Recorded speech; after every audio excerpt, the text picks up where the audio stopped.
I'm glad you asked.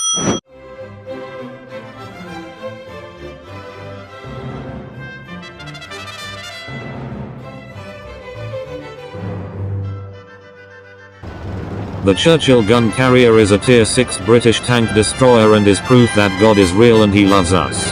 If he didn't, then there is no way that we would be graced with such a gift as the A22D Churchill gun carrier. Plebeians say that this tank is bad because it is slow, has a narrow gun arc, and poor armor. As usual, they are wrong.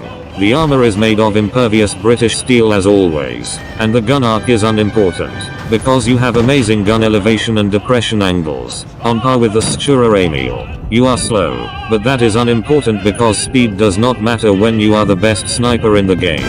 But no, the 88 normies still slander the Churchill name by complaining about the Churchill gun carrier. If you are one of those normies, please pay attention. Otherwise, find a bottle like this, and drink its contents. This is how you colonize inferior countries. The staple of the Churchill tank line is the high amount of armor, HP and penetration, as well as slow speed. The Churchill gun carrier has 2.5 of those. It has slow speed, average armor and insane firepower. You have slow speed, but that is unimportant. If you can position yourself in one of the 5 sniping spots in the entire game, you will be set for the entire match. Be sure to bring a tent, because you will be doing a lot of camping. So that refutes the "it's slow" argument. And the gun carrier's hull traverse is fine. As long as you back into a wall, you'll be fine. As for armor, it is undeniable that the gun carrier is not as well armored as its brothers, but it makes up for it by being a Churchill. You can still side scrape and angle your armor to deflect shots from tanks with shitty guns.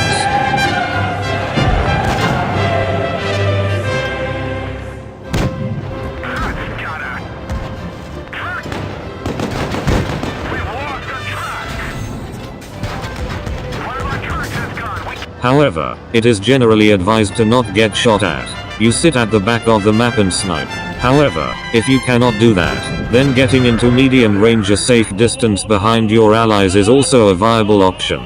The best part of the gun carrier is the gun.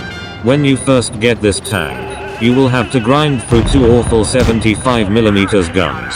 Do not be deterred by this, because believe me when I say that the 32-pounder is worth it. You deal around 250 damage per shot and with double rations, adrenaline and a rammer, you reload in 4.8 seconds. You must think that this gun has a catch, but I promise you that the gun carrier has no catch.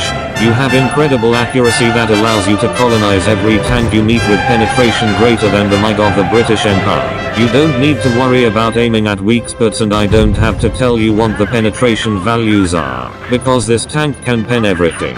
It doesn't matter what tank it is. Just point and shoot, and your shells will be guided by the hand of Churchill to your targets.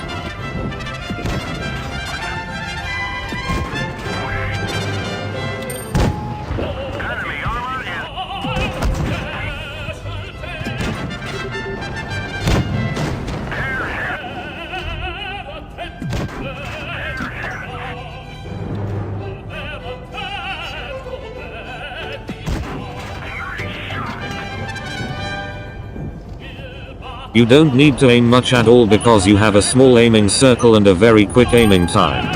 So all you do is fire and watch your shell punch through their armor like you're crushing American revolutionaries. You snipe. You pull back when you're spotted. You permatrack idiots who stick you just a little too much and punish them by sending them to the British equivalent of the Gulag, Australia. You camp at the back drinking Darjeeling and asserting British dominance. It is important that you stay far away from the fighting, so you don't get spotted, and you keep raining lead and putting holes in tanks and more importantly your enemy's self-esteem. To equip the gun carrier, you load a healthy amount of AP, and not much APCR because let's face it, you won't need it, but you also load some high explosive to fuck over paper panzers. For consumables you load a multi-purpose kit, a repair kit, and adrenaline. For provisions you load double rations and either fuel or protective kit. As a side note, the gunner tends to get injured quite often. For equipment you load a rammer, a camo net, a gun laying drive, improved armor, engine accelerator, V-stacks, a toolbox, and whatever other shitty equipment you want. This is the correct way to play the glorious Churchill gun carrier. Go out there, and colonize the world for the glory of Her Majesty.